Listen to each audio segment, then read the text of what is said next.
Olá a todos, sejam muito bem-vindos a mais uma viagem intelectual, onde hoje vamos desvendar as engrenagens invisíveis que movem o nosso mundo moderno.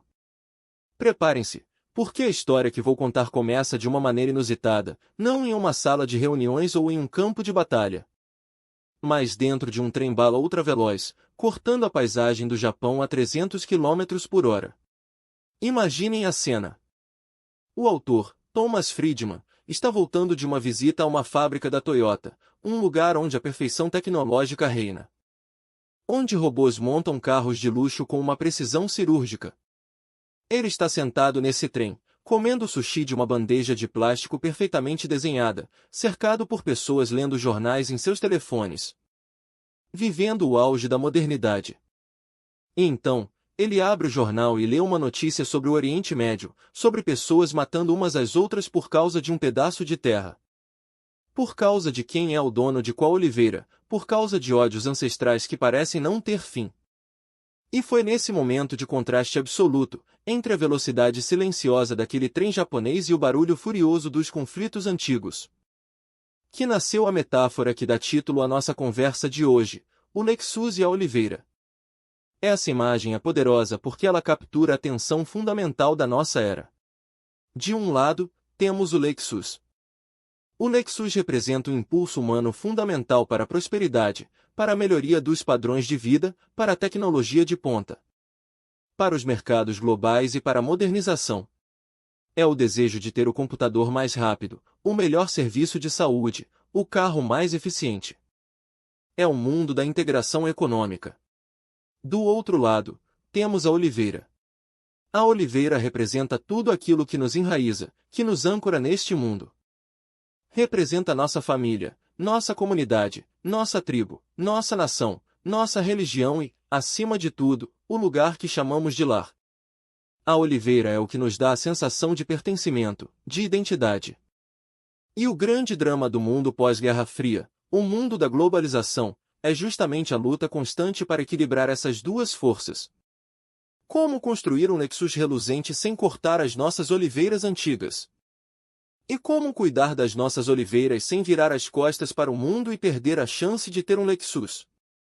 Para entendermos como chegamos a esse dilema, precisamos compreender que a globalização não é apenas uma tendência passageira ou um modismo econômico. Ela é o sistema internacional que substituiu a Guerra Fria. Durante décadas, o mundo foi definido pela divisão. Havia o Muro de Berlim, havia o nós contra eles, havia o bloco soviético e o bloco ocidental. O mundo era um lugar de barreiras, de pesos e contrapesos, onde o medo da destruição nuclear mantinha tudo congelado no lugar. Mas quando aquele muro caiu em 1989, ele não apenas liberou pessoas, ele liberou forças que estavam represadas. O sistema da Guerra Fria, baseado na divisão, foi substituído pelo sistema da globalização, baseado na integração.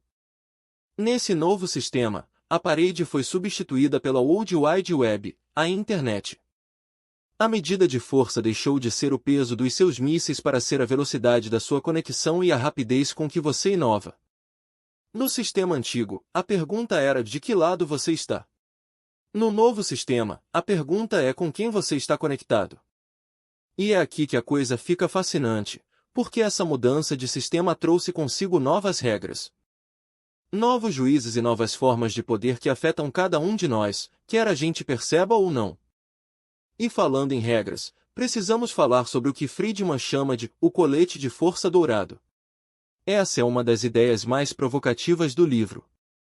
Imaginem que, para que um país prospere na era da globalização, para que ele consiga construir o seu Lexus, ele precisa se tornar atraente para o mercado global. Mas o mercado global é exigente. Ele não gosta de inflação alta, não gosta de burocracia excessiva, não gosta de corrupção. Não gosta de tarifas protecionistas e não gosta de governos que gastam mais do que arrecadam. Então, para entrar no jogo, os países precisam vestir esse colete metafórico. O acordo é o seguinte: você veste o colete de força dourado, o que significa que você privatiza estatais, mantém a inflação baixa, reduz o tamanho da máquina pública, abre seus mercados para o comércio exterior e desregula a economia. Por que é um colete de força? Porque ele restringe as escolhas políticas. Uma vez que você o veste, suas opções políticas diminuem. Não importa muito se o governo é de esquerda ou de direita, se eles quiserem manter a economia crescendo, eles têm que seguir as regras do colete. É como se a política encolhesse e a economia se expandisse. E por que é dourado? Porque, historicamente, os países que vestem esse colete e seguem suas regras veem suas economias crescerem e seus padrões de vida aumentarem. É uma troca. Você abre mão de alguma soberania política e de controle estatal em troca de prosperidade econômica. Mas, como veremos mais adiante, essa troca nem sempre é suave e deixa muita gente para trás, agarrada desesperadamente às suas oliveiras. Agora, quem é que fiscaliza se você está usando o colete apertado o suficiente? Quem é o juiz desse novo sistema? Aqui entra outro conceito fascinante, o rebanho eletrônico. Antigamente, se um país precisava de dinheiro, ele pedia a uma superpotência ou a um grande banco internacional. Hoje, o capital está nas mãos de milhões de investidores anônimos ao redor do mundo. São os operadores de fundos de pensão, os traders de Wall Street, os investidores de Hong Kong, Londres e Frankfurt. E até mesmo indivíduos com um computador em casa. Esse coletivo de investidores forma o rebanho eletrônico. Esse rebanho não tem um líder, não tem um endereço fixo e não faz reuniões. Mas ele é incrivelmente poderoso. Ele move bilhões de dólares ao redor do mundo com o clique de um mouse. E o rebanho é volúvel. Ele ama o colete de força dourado. Se o rebanho vê que um país está seguindo as regras, cortando gastos e abrindo mercados, ele inunda esse país com capital, investimentos e oportunidades. É o que chamamos de touros no mercado. Mas, se o rebanho percebe que um país está afrouxando o colete, sendo irresponsável com o dinheiro ou tolerando a corrupção, ele pode sair correndo mais rápido do que entrou. E quando o rebanho foge, ele pode destruir uma economia em questão de dias. Lembram-se da crise asiática no final dos anos 90? A Tailândia, a Indonésia, a Coreia do Sul. Países que eram chamados de tigres asiáticos. De repente, o rebanho eletrônico percebeu que as fundações não eram tão sólidas quanto pareciam. Havia empréstimos ruins, havia compadrio, havia falta de transparência. E, num piscar de olhos, o rebanho debandou. Moedas colapsaram, economias encolheram e governos caíram. O rebanho eletrônico age como um tribunal global instantâneo, julgando as políticas de cada nação a cada minuto do dia. Não há apelação. Se você desrespeita as regras da globalização, a punição é econômica e é severa. Isso nos leva a refletir sobre a democratização, mas não apenas a política. Estamos falando da democratização da tecnologia, das finanças e da informação. Essas são as três forças motrizes que alimentam esse sistema. Pensem na tecnologia. Há algumas décadas, apenas governos e grandes corporações tinham acesso a computadores poderosos e comunicação global. Hoje, qualquer pessoa com um smartphone tem mais poder de processamento na palma da mão do que a NASA tinha quando enviou o homem à Lua. Isso significa que indivíduos, e não apenas estados, agora têm o poder de agir globalmente. Um ativista em um porão pode lançar uma campanha global que obriga uma multinacional a mudar suas práticas de trabalho. Um terrorista pode coordenar ataques através de fronteiras. Um pequeno empresário pode vender seus produtos para o outro lado do mundo. O mundo encolheu de médio para pequeno. E a democratização da informação? Isso mudou fundamentalmente como os governos operam. Antigamente, regimes autoritários podiam esconder seus fracassos. Eles podiam dizer ao povo que a vida era ruim em todo lugar, ou que eles estavam vivendo no paraíso. Mas hoje, graças às antenas parabólicas, à internet e à televisão a cabo, as pessoas sabem como o resto do mundo vive. Elas podem comparar.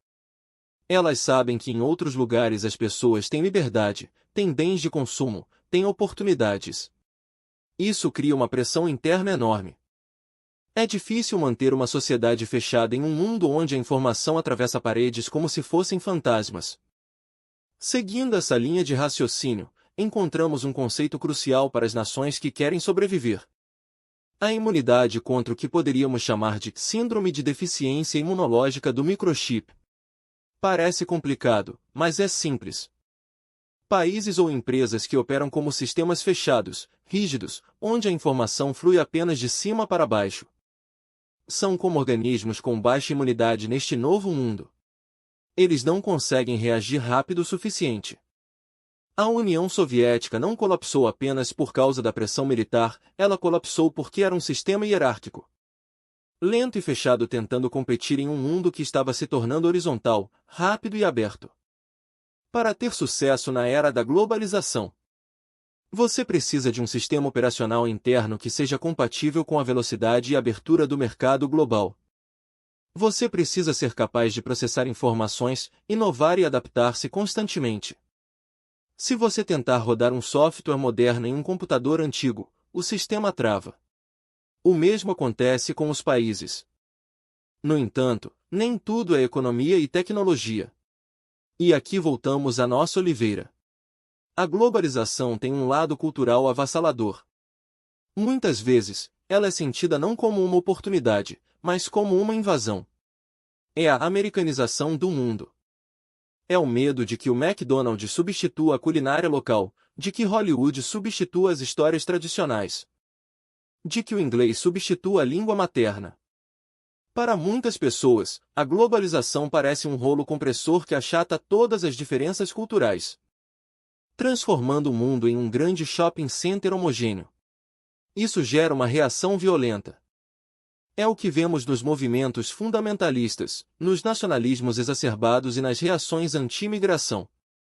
É a oliveira lutando para não ser arrancada. As pessoas precisam de raízes. Elas precisam saber quem são. Se a globalização oferece apenas um Lexus, mas tira a oliveira, as pessoas se sentem perdidas, sem teto espiritual. E quando as pessoas sentem que sua identidade está ameaçada, elas lutam com ferocidade. O desafio para qualquer líder hoje é encontrar o equilíbrio. Como abrir o país para o mundo? Como convidar o Lexus a entrar, sem deixar que ele atropele a oliveira? Como modernizar sem perder a alma? É interessante observar que existe uma teoria curiosa, proposta no livro, chamada de Teoria dos Arcos Dourados de Prevenção de Conflitos. A premissa é surpreendente. Dois países que possuem uma rede McDonald's nunca travaram uma guerra um contra o outro desde que cada um obteve o seu McDonald's. Claro, houveram exceções marginais e conflitos civis, mas a ideia central permanece provocativa. O ponto não é sobre hambúrgueres. O ponto é que, quando um país atinge um nível de desenvolvimento econômico onde a classe média é grande o suficiente para sustentar uma rede de fast food, e onde a economia está tão integrada ao sistema global, o custo da guerra se torna proibitivo. As pessoas nesses países não querem mais lutar guerras antigas, elas querem esperar na fila por um Big Mac. Elas querem prosperidade. Elas têm muito a perder. A guerra, que antes podia ser vista como uma forma de honra ou conquista territorial, passa a ser vista como um desastre econômico inaceitável. A integração econômica atua como um freio nas paixões geopolíticas. Mas não podemos ser ingênuos e achar que a economia resolve tudo. Há os perdedores da globalização. Friedman os chama de tartarugas. São aquelas pessoas ou comunidades que, por falta de educação, de recursos ou de infraestrutura, não conseguem acompanhar a velocidade do mundo moderno. Elas olham para o trem-bala passando e sabem que nunca vão conseguir embarcar. Para essas pessoas, a globalização é cruel. Ela aumenta a desigualdade. Ela cria um abismo entre os que têm o conhecimento tecnológico e os que não têm. E se não houver redes de segurança social, se não houver um esforço para educar e incluir essas tartarugas, a sociedade se fratura. O ressentimento cresce. E esse ressentimento é o combustível para a instabilidade política. Além das tartarugas, temos também os superempoderados. Lembra que falamos que a tecnologia dá poder aos indivíduos? Isso vale para o bem e para o mal. Um indivíduo com ódio no coração e acesso à internet pode causar danos que antigamente só exércitos conseguiam. Pense em hackers derrubando sistemas financeiros, ou terroristas como Osama Bin Laden, que usam a rede global para coordenar ataques contra a própria estrutura que permite sua existência. A mesma tecnologia que permite a um médico na Índia consultar um especialista nos Estados Unidos permite que o ódio seja disseminado instantaneamente. O mundo ficou mais eficiente, mas também mais vulnerável. Então, para onde vamos a partir daqui? O livro não oferece uma profecia final, mas sim um mapa para navegação. A lição crítica é que a globalização não é um botão que você pode ligar ou desligar. Ela é a realidade climática em que vivemos. Você não pode votar contra a chuva, e você não pode votar contra a globalização. O que você pode fazer é construir um abrigo melhor, ou aprender a dançar na chuva.